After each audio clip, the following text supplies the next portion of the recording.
Professor Hoffman asked me to step in today to talk about the space shuttle and the military. I'm going to do that. I encourage questions. I may not be able to answer all your questions, either because A, I don't know, or B, I can't say. And I'll leave it to you to figure it out which one is which. So I would like to say a few things before I start. One is, I'm not a historian, so I'm not here to give the history of the military and the shuttle. I'm here to give you my experiences with it, which is a very select data slice, I think, as you will see. Second, the things I say here, although we're going to tape them, I have to couch very carefully. And third, I speak from a different era. I speak from an era of the 70s and early 80s, when the political situation was a lot different than it is today, when the Cold War was hot, when there was a real threat of a massive land war, plus worse, in Northern Europe, when there's real threats of nuclear exchanges between the superpowers, things which are not true today, thank goodness. We have now been overcome by other threats and challenges. But I speak really from an era of the 70s and 80s. So with that, I'd like to start. Again, I encourage questions. Here's what I'd like to do today. I'd like to give you a little bit of intro and background, talk about DoD and Air Force space missions. There is a difference, which I shall highlight. I'll talk about military system requirements and impacts on the space shuttle as a system. I'll talk about facility impacts because that's easy to do, but there is impacts that are far more far-reaching than that. I'll close with a little bit on national space policy, then I'll show you a 10-minute video. And for that video, I'd like Tom to turn off the recording, and we'll just watch it kind of in silence. Okay, any questions? My background is I served 29 years in the Air Force. As you folks know, you can retire after 20, so I couldn't count. I stayed far longer than I should have. The reason I stayed was because the Air Force gave me assignments I couldn't turn down. I've had launch experience from a program office payload user's perspective on Shuttle, Titans off both coasts, MX, Pegasus XL. In last January, I gave a talk, which I'll repeat this year, on my activities on 2 accident investigations, one on Titan 4 and one on Pegasus. I do that at one time. It takes about an hour and a half. If any of you are on campus in January, please come by. It's an interesting story. I served in multiple program offices in programs A and B. Programs A and B are subsets of the NRO. I won't say any more about that, but Program A is the Air Force element. Program A not only built Air Force satellites for the intelligence community, they also provided all the launch services for the intelligence community. I've been the SPO director of 2 major programs. The first one was Space-Based Infrared Low. The second one was the DoD Space Test Program. I've also been the NRO director of safety. In general, Air Force and DoD space missions fall into this laundry list. The first one is navigation, which you, of course, know from GPS. Communications, which has many satellites, of which Milstar and Discus are probably the ones you recognize. Discus was launched on the space shuttle, I believe twice, not sure.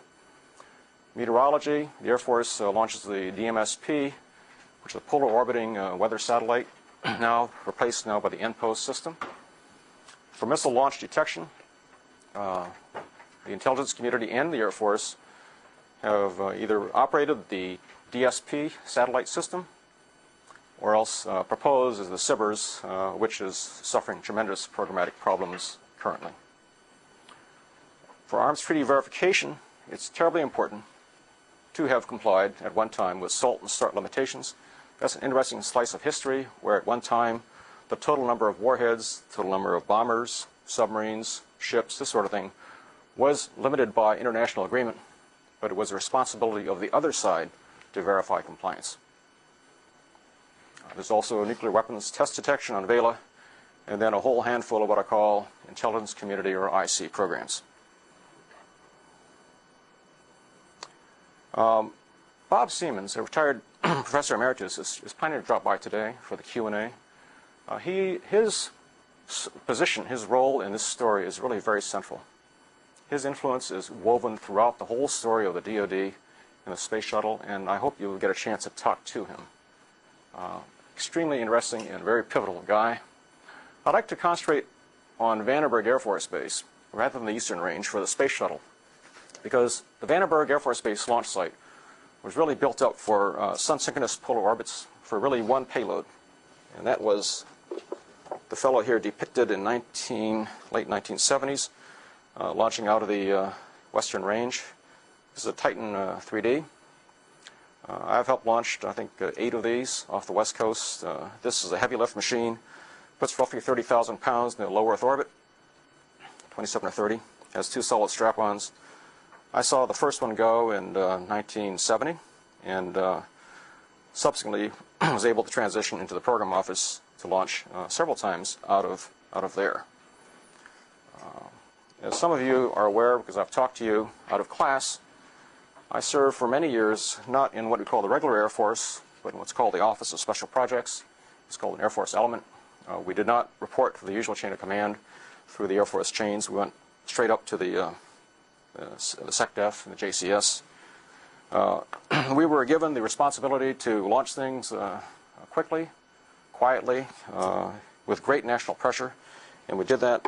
And the machines we used to launch our payloads included Titans of various kinds, Atlases, as well as the Space Shuttle.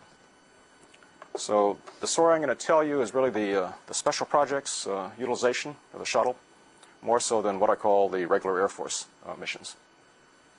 In any case, when I joined SAF-SP in the late 1970s, life was really exciting.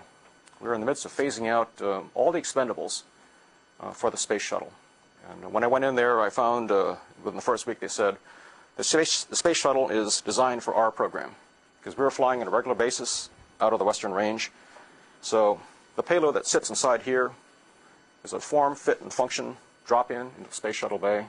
At the time, there were no Space Shuttle payloads of that size yet on the drawing boards.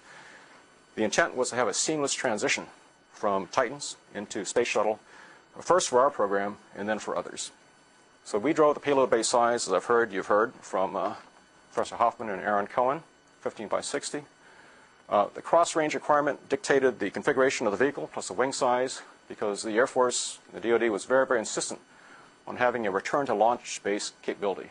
First orbit deploy, come back cross-range, land back at Vandenberg, recycle, be ready to go, hopefully in a matter of days. It's interesting to note the evolution of the Titan space launch family. In the 1970s, we picked it up with the Titan 3D we see here.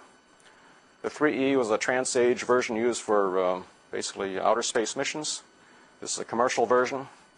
But the DoD use went from the 34B, 3C, 34D through this family here. And now we see the 4A and the 4B, which are the heavy lift guys. These guys basically were the follow-on to shuttle. They lifted the shuttle payloads that the shuttle could not carry, and we'll explain that in a few minutes. Very large, expensive, complex machines, complex programs. At Vandenberg, it turns out that back in the 60s, there was a program called the Manned Orbiting Laboratory, MOL. Many of the original Space Shuttle Mercury astronauts were part of that. They built up a space launch complex up there called Slick 6 to launch the MOL. It was going to be a space capsule with military officers on board to do reconnaissance and surveillance, flying off a rather large Titan 3C. To do that, again back in the 60s, they built a launch pad. And then as we got ready for the shuttle, they took the MOL things and did all these things to it to make it shuttleized. They upgraded the launch pad. They put in a mobile service tower. As you know, at the Cape, what they do is they kind of embrace the shuttle in its stack with a gantry, and they pull back a little bit, and then they launch. The mobile service tower is a large, almost like a skyscraper complex that completely encloses the rocket during processing, and then rolls back several hundred yards to expose the vehicle for launch. A totally different ops concept. This facility here, the OMCF, is similar to the KSC orbiter processing facility. Then we have other facilities here, the payload preparation room, where the payloads are received from transportation, put together and tested. The PCRs, where the payload is actually put into the shuttle bay. The Vandenberg runway was almost doubled in length. And then all this infrastructure is put in here, including crew quarters for the astronauts. And they were able to reuse the MOL facilities. A lot of secure comm, but what you see here is the buildup of a complex very similar to Cape Kennedy, only on the California coast. Very, very elaborate, very, very complicated, very expensive, and taking a tremendous amount of budget to go do it. Back in the 70s, by law or by policy, which is perhaps even more powerful, the Space Shuttle was going to be the only launch system for all military, civil, and commercial payloads. This is somewhat of a forgotten fact, but at one time, the cry went out from the advocates that said, by having a reusable spacecraft that can launch 25, 30 times a year from both coasts, so that's times 2, we can do great things. And certainly, coming from the folks who gave us Apollo, this did not seem that far-fetched. The idea of launching a spacecraft like an airliner, as we know, did not happen in our generation. I think in your generation, if you can make that happen, that would be extremely wonderful. But at one time, there was going to be a phase-out, a shutdown of all the launch vehicles. All the launch vehicle folks were told, fly out what you have, close up business, break up your tools and dies, send your people home. We are going to go shuttle. And to do that, there was extensive redesign of payloads to fit the payload bay, the width, the length, to fit the safety requirements. All these things changed, so it was not just a matter of just taking your existing payloads for these guys and dropping them into the shuttle payload bay. It was a huge engineering effort. And we thought at one time this is going to be the way it's going to be forever. The things that are unique about this is, first of all, the liftoff and flight loads are much different because of not only the main events, from everything from the SRBs to staging, but also being able to survive safely. Things like slap down on landing if you had to come back home with a payload. Many of the heavy payloads require, as you know, upper stages. The PAMs are the small payload assist module, small FICOL kick upper stages. The IUSs, as you probably heard, are much, much more elaborate solid fuel devices. The Shuttle Centaur, Cryo Centaur, was going to be a cryogenic upper stage that was going to take our biggest payloads out to GEO. And that never got through the safety process, but they worked it hard. The safety requirements to make sure that the crew was not endangered at any time by anything, either accidental or inadvertent or a mishap, were huge. That's a whole separate discussion in itself, which I'm glad to have with you. But basically, everything was looked at in terms of being dual fault tolerant, so that in no case could any two events link up to cause hazard to the crew, even including a combination of hardware and software errors. This was huge and caused, in many cases, extensive retest and redesign of payload systems. National space policy, back in the 70s and 80s. First of all, in 78, there was a, quote, strong endorsement for the Space Shuttle to be the prime mover for national security and civil missions. What's missing from this lineup here? Commercial. There were very few, almost no commercial missions at the time. Civil means NASA. So the launch business at that time was dominated by the government, NASA and the DoD. 1982, the position was strengthened. And by the way, I suggest if you haven't already, to look up these documents. National space policy is voiced in these documents is extremely powerful. It's a basis for programs. It's a basis for legislation. It's a basis for budgets. It's huge. Every word in these documents is worked over at great length by all the competing stakeholders, and it's big. But in '82, SCS was going to be the primary launch for national security and civil missions. What that really meant was anybody else with a rocket was told, you're on the wrong list. Don't come back. Then we had Challenger, and in 1988, there was now a directive, a 1988 PD, that said we shall have a mix between manned and unmanned launch systems. This is in contradiction to this, I'm sure as you notice. And then NSPD-4 in 1981 now gave us the words assured access to space. That's code words. Do you folks, anybody here care to tell me what that really means in plain English? Anybody? What this says is, yes? Even if the space shuttle won't fly, they want to have some alternatives? That's right. So don't put all your eggs in one basket. Have two ways to get to space for your heavy payloads. This is authorization for what we now know as the EELV, but also at the time, shortly after Challenger, Pete Aldrich, who was Secretary of the Air Force at the time, now an executive of the Aerospace Corporation, previously the director of the NRO, prior to Challenger, in the 84-85 time period, started getting a little bit antsy about access to space because of all the delays in the shuttle launch manifest. And so he authorized, on his own authority, a startup of the Titan fleet again. This led to huge problems with NASA because what they saw that as was, correctly, a loss of support for the Space Shuttle program. Okay? But he did that, and when the Challenger disaster occurred in '86, the Air Force was about 18 months to 24 months ahead of where they would have been. Here's Dr. Siemens. Hi, Bob. Hi, Dave. Sit over here. I'd like to have you meet Dr. Bob Siemens, and he'll be here for the Q&A afterwards. Okay, right. Bob, I'm just going over some of the national space policy write-ups that kind of led to where we are today. This was NSC 37. This was NSC 42, the primary launch. This was the post-Challenger mix between the manned and unmanned systems, and then this was the Assured Access to Space presidential declaration. Okay. From a user perspective, the security requirements to fly on shuttle were huge. What was required to be protected was any information on the mission type and details. LEO, GEO, HEO, you name it, that could not leak out. Any information on the spacecraft, who made it, where it was supposed to go, of course what the payload did, had to be protected. Also protected was the program office and the prime contractors, because often you can tell from that who does what. And during operations, the deployment time, location, and the final payload orbit had to be protected. This is huge. As you know, thousands of people participate in getting a mission together for the shuttle. It starts with a mission planning template that's roughly 2 to 3 years prior to flight. It goes all the way through preparation of the flight plans, the mission rules, the launch constraint documents, the processing, and finally the on-orbit ops. All that had to be protected, and that was big. It was a huge and expensive philosophy. It was called the control mode security system. It took a lot of effort from all parts, and it was almost airtight. Yes, question. Was this for every shuttle mission or just DoD payloads? No, this is for what I call the intelligence community, DoD missions. Okay.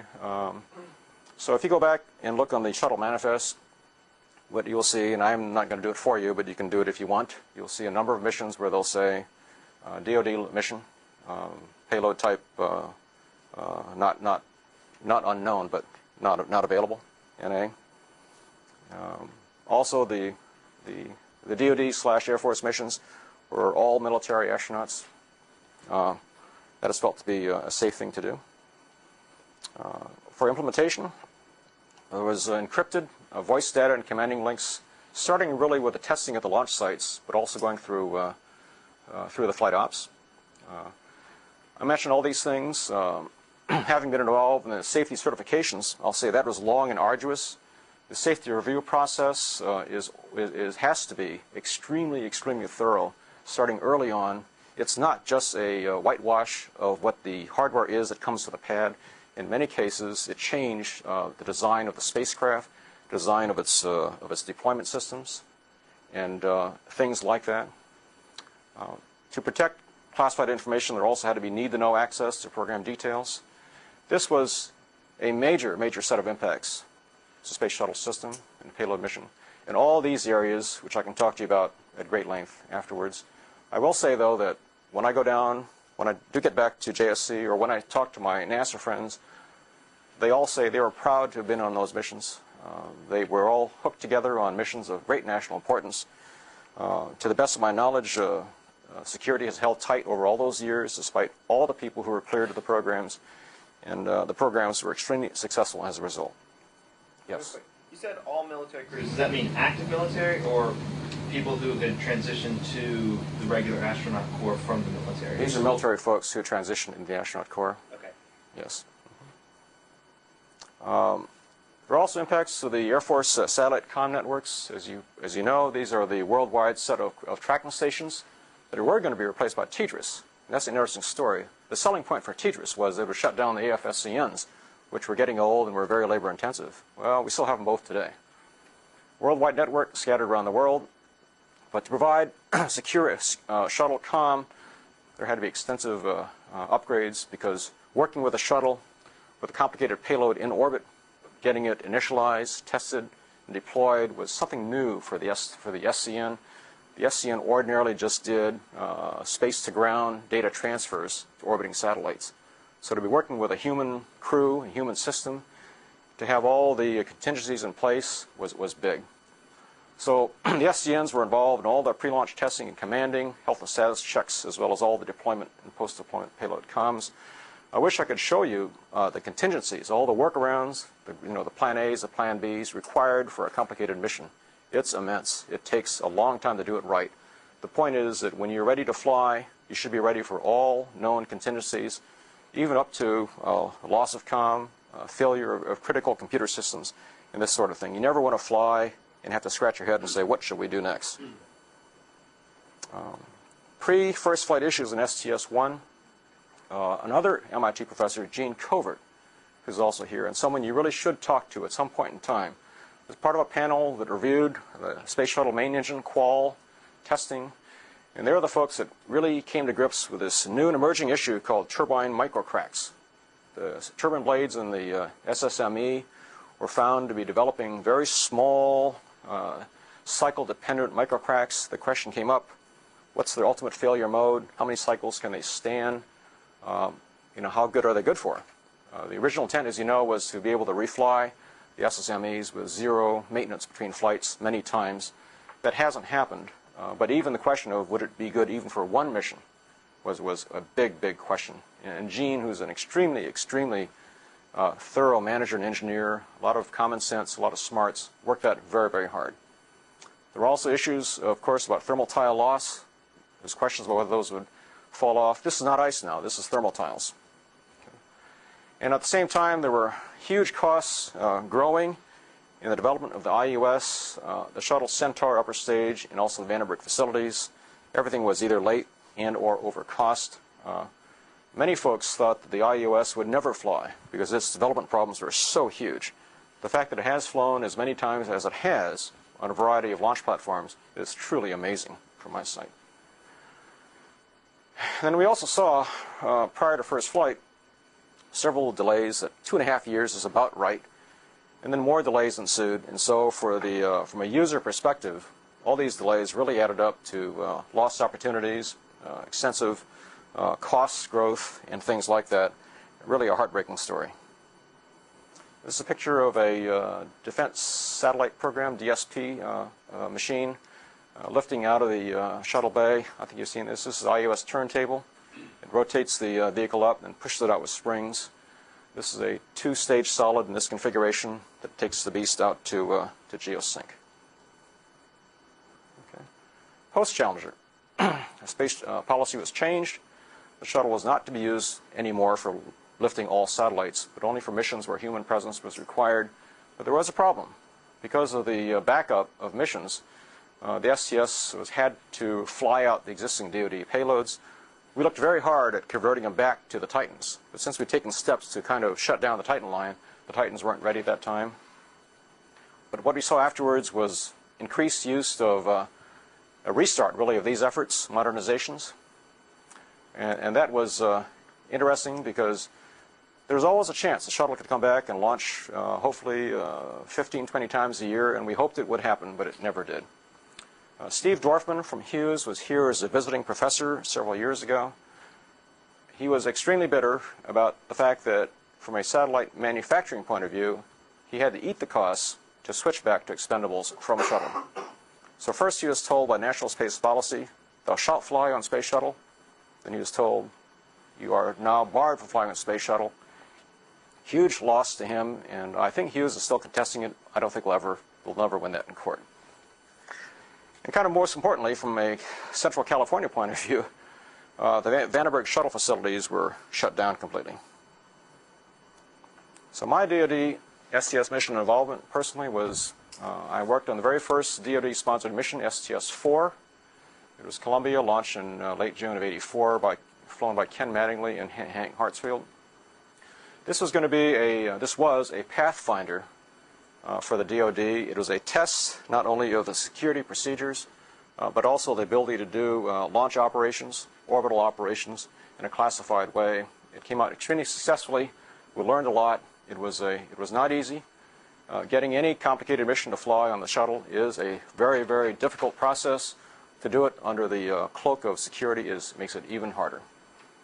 I was the primary DoD launch integrator, the interface between the program office and the Air Force for 2 primary missions. I shadowed 3 others. I was also a member of the NASA DoD Safety Review Team. This is interesting. The Safety Review Team, or the SRT, was a very small, streamlined, fast-moving team that was that basically reviewed and bought off in the payload. So as opposed to having the literal or the figurative cast of thousands, we had a cast of just a very small number of people, both from the DoD and the NASA side, and we moved as quickly as we could to get these missions approved and bought off. And lastly, in the mid-90s, I was a program manager for the DoD Space Test Program. STP is in existence today. Their charter is to be the sponsor for space experiments with military relevance. They flew, among other things, the first atomic clocks that led to GPS as we know it today. They continue to fly, numerous secondary and piggyback missions, not just on shuttle, but also on Arianes, Russian vehicles, Korean vehicles, Indian vehicles. When I was the manager of the program, it was great. It was like you're running a big used car lot and you were offering rides to everybody. It was terrific.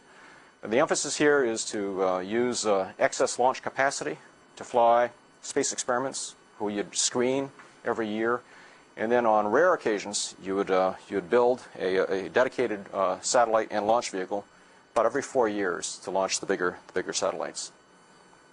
So my summary is that the DoD had requirements that really went back to the first years, the first days of the shuttle program. They were extremely demanding, and they dramatically affected the architecture of the space shuttle system. The heartbreak, of course, as we know, is that we never were able to achieve the launch rates and the low recurring costs that were promised. That really, when we realized that it was slipping away, those are truly sad days. I don't think anyone ever anticipated the one-time expenses and effort required to redesign payloads, not just for mechanical form, fit, function, but also for safety. No one realized the extensive work required to certify the payloads for manned operations. The mission integration of the Cape was very complicated, and security, as you can tell, permeated everything. And lastly, the sad thing is that MOL and STS at Vandenberg all suffered from the curse of Slick 6, which was that both programs were canceled despite millions of dollars put into refurbishment of the facilities. I have here a list of references. Heppenheimer's book, Development of the Shuttle, I found was quite good. Talks a lot about the programmatics of the space shuttle. I hope you've had a chance to read it. I took some information from here. The Federation of American Scientists, the FAST site is interesting. I think it's still current on the space shuttle. And then there are these books here which I point you to, give you a little bit more insight into the missions, the roles of the intelligence community doing things such as flying and operating satellites in space. Okay. If there's any questions, I'll be glad to take them now, and then I'll show a short 10-minute video. How am I doing on time? I'm moving fastly. Yes, question. So how many times was the Vandenberg facilities used? Was it even used to launch a shuttle? Slick 6 never saw anything launched out of there until they launched a Lockheed low-cost machine called the Athena, about 1996. Presently, the Delta IV, remember the big machine that flew out of the Cape about 9 months ago, is stacked there at Slick 6, ready to go with a payload, operational payload.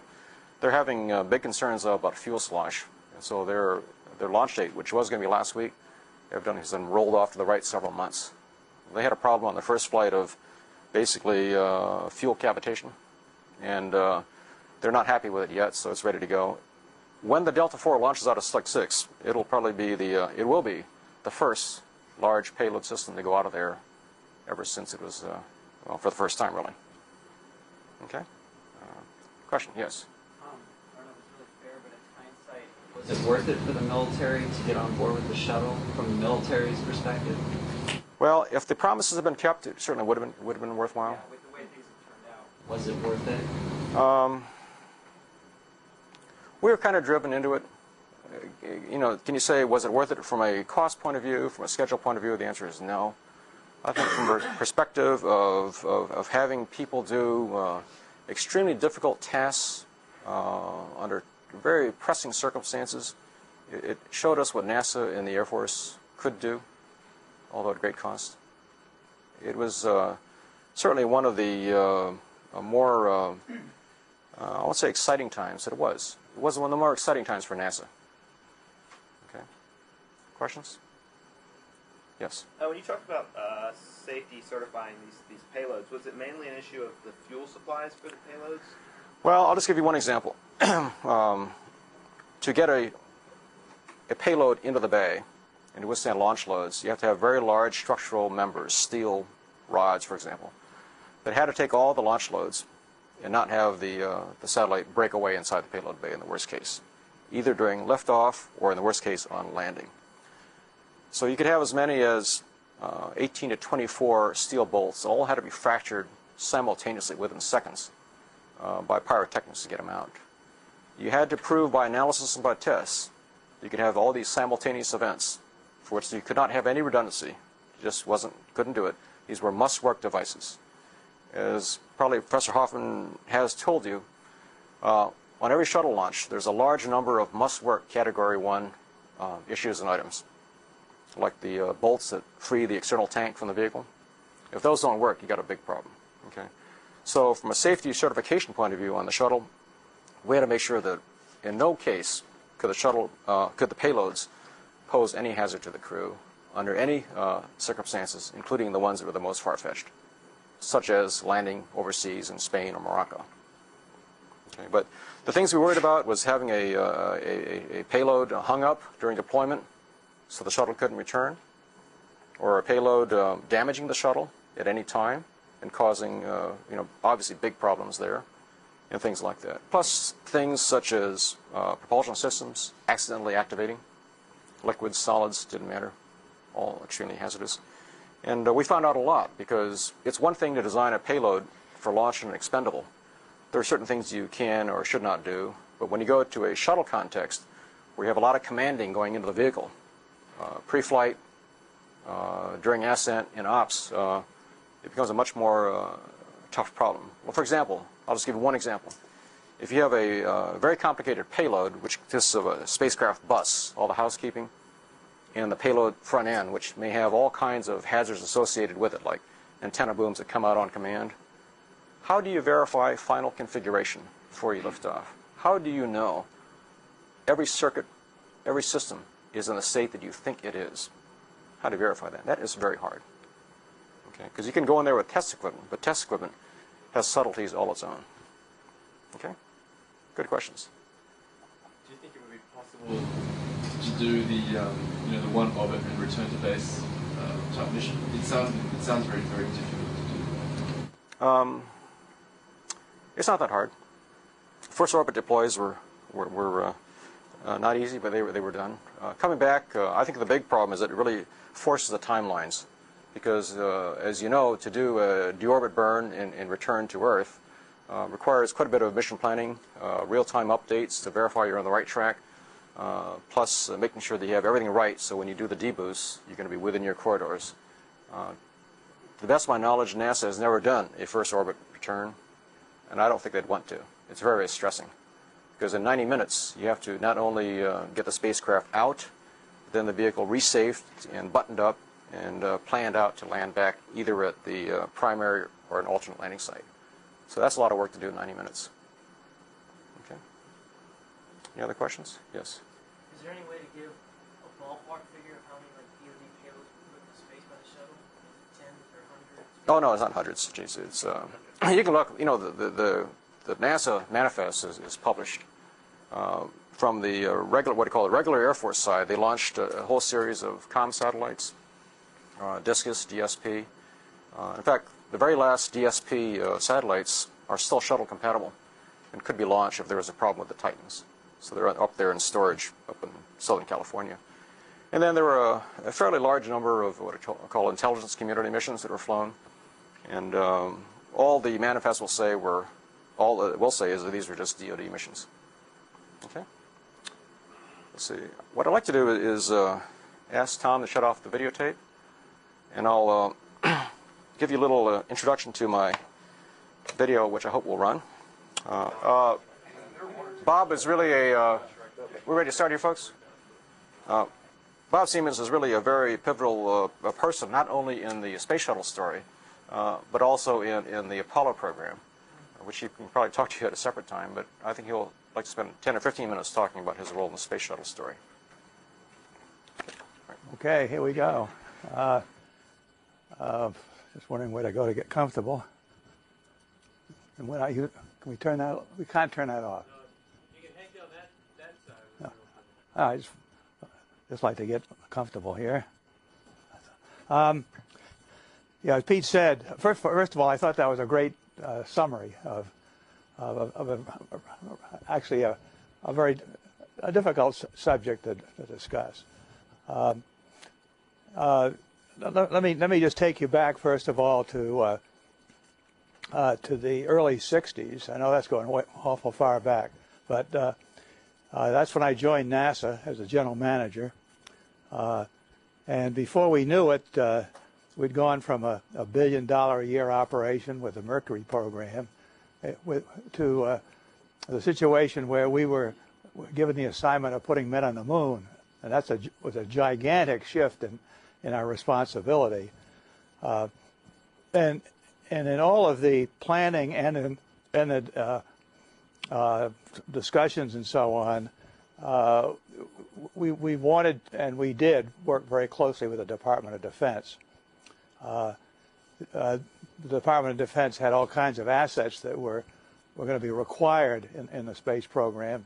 The Navy, for example, to pick up the astronauts, and one example, a major example most people never heard of, and that is we had to construct very large facilities, of which the most famous and obvious was the vertical assembly building and the launch facility down at the Cape. You just saw the shuttle taking off from that facility. And in operating down there at the Cape, there already was Cape Canaveral, and there wasn't room for what we were going to do to fit on Cape Canaveral. We looked at 7 different world sites and finally decided to camp on Merritt Island, which is just across the river from Cape Canaveral. Because, again, the Department of Defense had all kinds of facilities down there with a tracking range and so on. But the biggest support that we got was in the building of those facilities. With absolutely no competence in NASA to build the largest structure in the world, the VAB, or many other facilities for assembly and for test and so on. So the Corps of Engineers was a major part of the operation. I'm bringing this out because we had to figure out how far we were going to go with our launch vehicles on a shared basis. This is before anybody thought of a manned shuttle that would carry stuff up and stick it into orbit. But we put together a planning organization. It actually operated for over a year's time. A fellow named Golovin for NASA, a fellow named Kavanaugh for the Department of Defense, put this together. One of the big emphasis was the use of the Titan. The Titan was coming along to the point where we thought the earliest version would be suitable for the Mercury program, and at that time in 1961 we were thinking that Mercury only weighed 3,000 pounds. You could put one man in it. You couldn't do much with it, but if we could in effect just enlarge it and have a more powerful vehicle than Atlas, namely the Titan, we could really have a vehicle that would have some capability to run through a lot of the orbital operation and so on that were going to ultimately be required for going to the moon. And out of that came the planning for the Titan III, the Titan IV, and vehicles that proved right off the bat, and over time, and still are very, very important to our defense capability, as well as, well, I don't think that's quite true. I don't think we are using any of those assets today within NASA. And if you then go forward in time, in 1968, I'd been down there in NASA for 7.5 years. I planned to go down for 2. I came back. MIT was nice enough to invite me back, and I came back right here as a Hunsaker professor. To my very great amazement, I got a call one day from somebody I'd never met, namely Mel Laird. I just barely knew that he had been designated by Nixon to be the next Secretary of Defense. He said, "You're going to be down here in Washington the next day or 2, and as a matter of fact, I was, because I was going to go down the next day to get on a plane and fly down and see the launch of Apollo 8, which was going to fly around the moon. And he said, "Well, come on for lunch." So that's when he asked if I'd be willing to be the Secretary of the Air Force. I told him that's absolutely impossible. We just moved our family back here. My wife's in the hospital, which she was. But he was very persistent, and after about 10 days, I agreed to go back down in the government. And but that's a long story you don't want to hear. The details of getting my wife well and getting a house and all that stuff.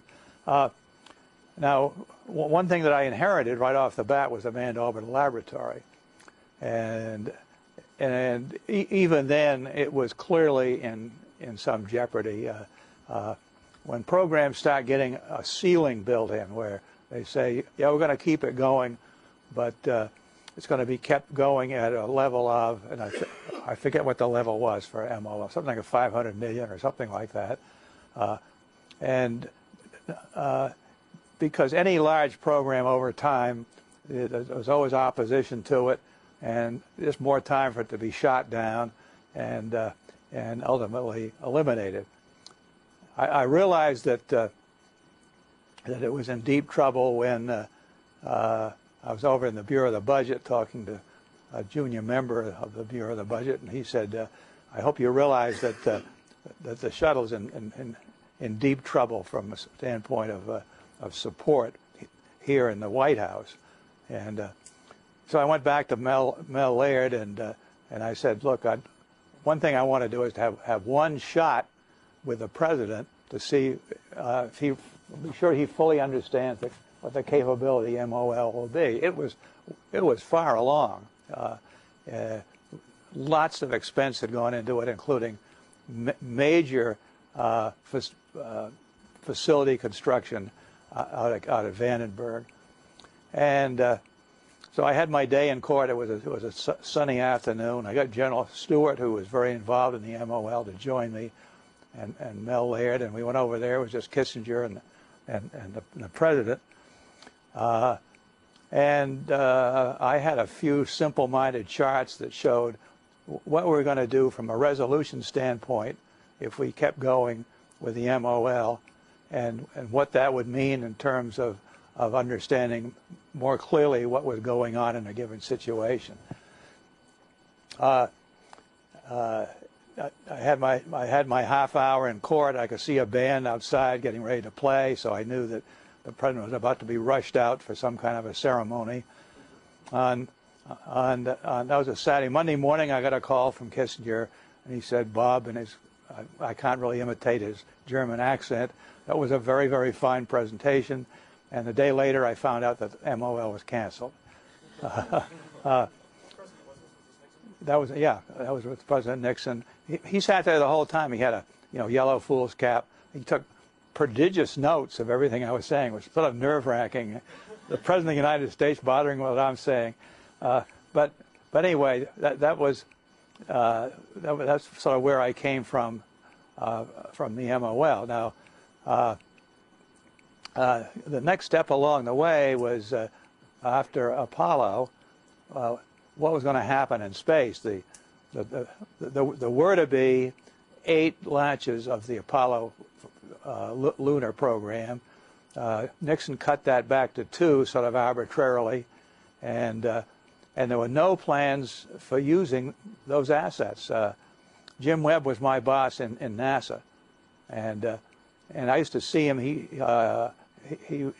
was very ill the latter part of his life, and I'd drop by, and he'd ask me strange questions like, what do you plan to do with your life before you kick the bucket? Kind of questions like that. And he said, I haven't got long to live, and I say, you're doing fine, Jim, and I'm just going to work along, see what I can do to help out here and there. But anyway, his big thrust was, we felt we were building a major capability for the country, and now it's all being washed away. And what's going to replace it? The shuttle came up as an option. It actually, you say on the surface, makes an awful lot of sense to recover something. We could easily visualize a transportation system for the country where every time a 747 went across the country with a payload, everybody jumped out and then you threw it in the ocean. It didn't seem to make much sense. You just knew it had to be more efficient to reuse something. Although, with Gemini, we had looked into that possibility. We were recovering the Geminis. Why didn't we use them again? And we found we're going to have to put probably 75% of the original cost into reactivating the Gemini. So actually, I had a hunch that it wasn't going to be quite as simple as landing an airplane and then taking off again. The Air Force was going to be one of the prime users of the shuttle, and the question was, how large did the bomb bay, not the bomb bay, how large how large did the experimental bay have to be for the missions that were going to be carried out? There was no thought, let me just quickly say, of putting armament aboard the shuttle. I misspoke. And then the question was how rapidly. One of the questions was, did you have to recover it if something happened and you wanted to bring something back in a hurry? And to bring it back, you had to get you had to make a coplanar change, and that was going to take a certain amount of energy, to put it mildly. And so anyway, those are many of the issues, and I think, as I remember it, my friends in NASA thought the Air Force was being pretty tough on them.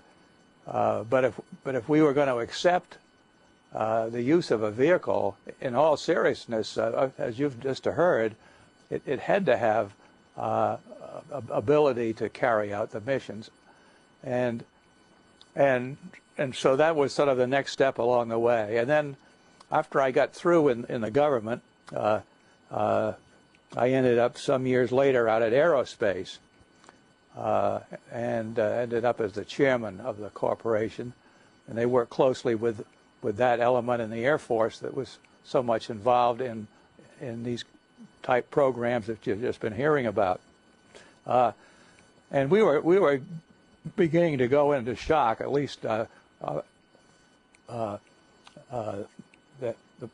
those in the nucleus who were sort of running the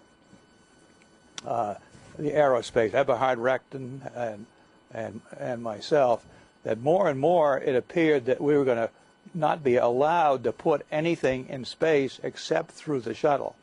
And that seemed to be eminently wrong, to think that you're going to have to risk the life of astronauts every time you wanted to put any kind of a satellite in orbit.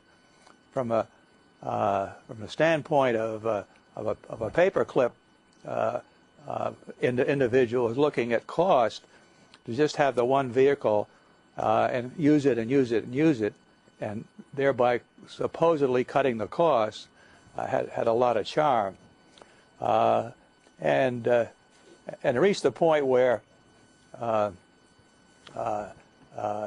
he and I decided we had to try to do something about it, and we made an appointment with the then Secretary of the Air Force and said, you've just got to be statching away Titans somewhere so that if we run into trouble with the shuttle, we're going to be able to move over and put these very important payloads into orbit. And then they had the Challenger accident, and at that point, this, I think, major fallacy in policy was changed back where it should have been. You just shouldn't rely on a single vehicle. And that's my introduction. Yes. You wanted reusability, but some people also didn't want to risk the lives of astronauts. Why not make a reusable unmanned vehicle? Okay, that's a very good question, and why couldn't we do it? It might be a good design challenge for you guys here in this class to investigate that possibility. Unmanned, yes.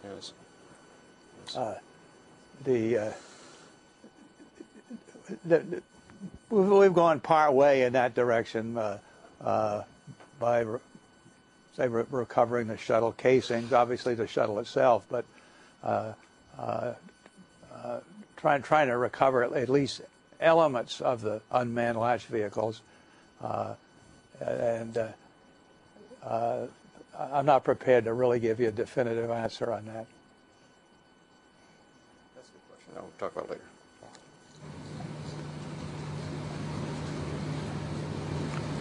Yes. Before the shuttle concept was finalized and the military requirements were finalized for the shuttle, the military had been launching their satellites and their missions using the Titans and the Atlases, correct? So why did this requirement of the shuttle having to be able to bring back a satellite, presumably a military satellite, when that wasn't being done or required beforehand?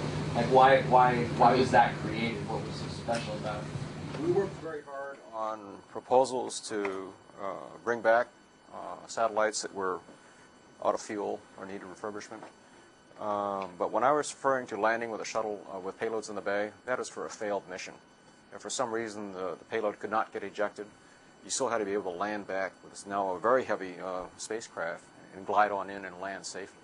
That turns out to be a really hard thing to do, especially if you're carrying solids and liquids on board that were close to being ready to ignite, so to speak. So no, but there's talk of retrieving satellites, and as you know, NASA did bring back some satellites, small ones, the Palapa one from Hughes, and also did a lot of very innovative repairs in space.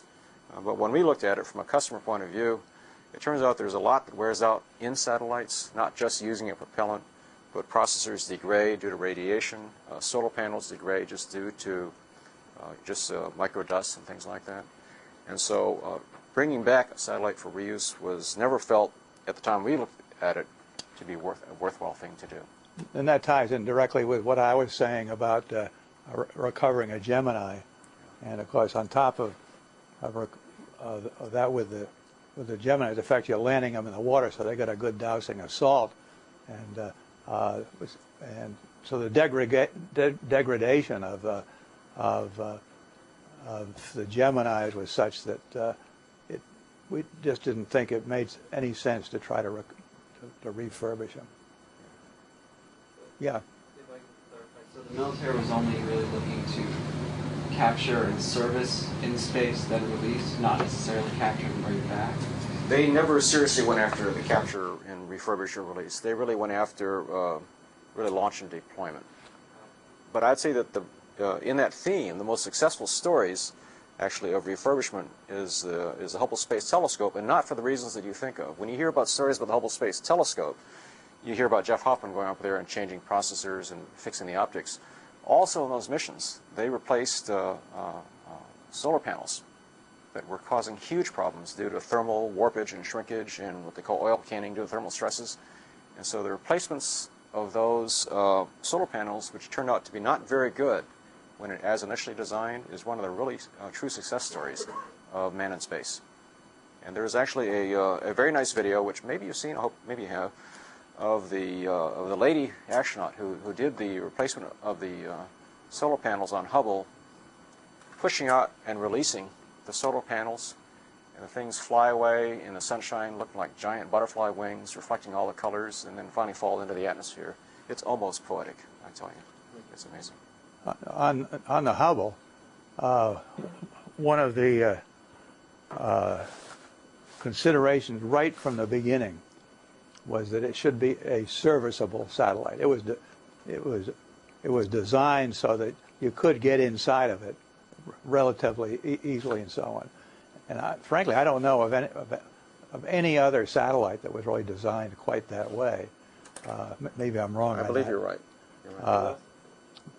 But on the solar panel, it wasn't designed to have to replace the panel. But you can go back to Skylab, which was the next to last launching of the Apollo, and on that one, I guess you know, we decided to take what was the third stage of the Saturn and just gut it, not have any propulsion in it, and fit it out to be a spacecraft, namely a space station. And when I got up there, the solar panels got fouled up, and one of the real tricks when the astronauts first got to it, because it was not launch manned, was to unravel some wires that got caught on it, and so that they could actually, so that the panels could spread out and it could start to operate again. Yeah. Currently, our students, I don't know if either of you would know, but what is the DoD's involvement like the heavy payload aspect of the new CEV project? So, well, the Delta IV going out of Vandenberg is carrying classified payload. It's not a dummy either, so it's real. So they have standing requirements for these types of things.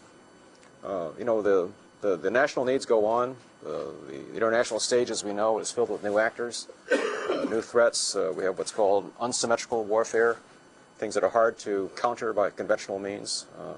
Back in the 70s and 80s, we had symmetrical warfare, you know, submarines versus submarines, missiles versus missiles. Now, as we know, it's much harder, much tougher, but the needs are still there. what is the collaboration between NASA and the military still pretty active? It's not in terms of payloads, it's their exchange of technologies. Things like development of more efficient sensors, processors, that sort of thing. It's everybody's benefit, for example, to have more powerful, faster, rad-hard space processors. Everybody wins in that type of situation. Okay. Back to your question on reusability, you'll notice that one of the real strong pluses of the calling cards of the Space Shuttle program was the fact that it was a reusable launch vehicle. In this current environment with CEVs and new launch vehicles, what do you hear today about reusable launch vehicles? Nothing. Isn't it amazing how things have changed just in a matter of 20, 25 years? Yeah. One thing I just sort of forgot to mention with regard to the Manned Orbital Laboratory, it was thought at that time that that by having men there and their ability to inspect a fairly wide swath, that they would have time in flying over that swath to do some searching and could do a better job of detecting possible items of tremendous interest from a military standpoint than trying to do it all automatically. And of course, what finally washed out that argument was the ability to have satellites that had almost instantaneous transmission of information back home. What was the design for the MOL for crew transportation? They were going to take off on a Titan. They were going to be aboard a Gemini, and they were going to have a laboratory of sorts, which would have the necessary reconnaissance and other equipment aboard. So it was similar to Skylab in that you had a non-reusable capsule as the crew transfer? It had a Gemini type return vehicle, but it was definitely going to be quite small and cramped compared to shuttle. There was no thought of having another Gemini come up and make use of it. Yeah. Why did Gemini, Apollo, Mercury all land on water? Because that's very expensive, and the Russians landed on land.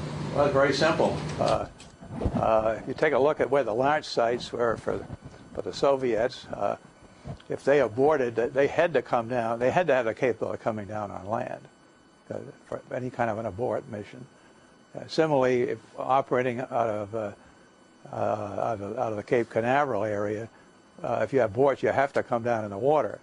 Now the question was then, was it worthwhile to have the capability of doing both? Well, that just added weight, and so we stuck with the water, and they stuck with the land.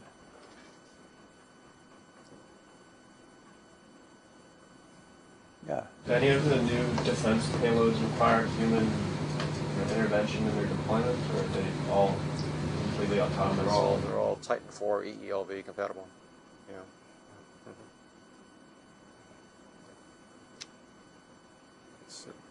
Anything else? I think we won everybody out. Well, you know, Bob and I will stick around, but we're not going to hold you down here if there's no questions. So I guess we'll call the class, and we'll stick around if anybody wants to ask any more detailed questions or have follow-ups. My phone number and email is up there. I'll be glad to talk to any of you one-on-one about any of this. There's quite a lot more detail we can provide, either Bob or myself. And if I have to, I'll write Bob a note, ask him for further information. Okay? Well, thanks a lot.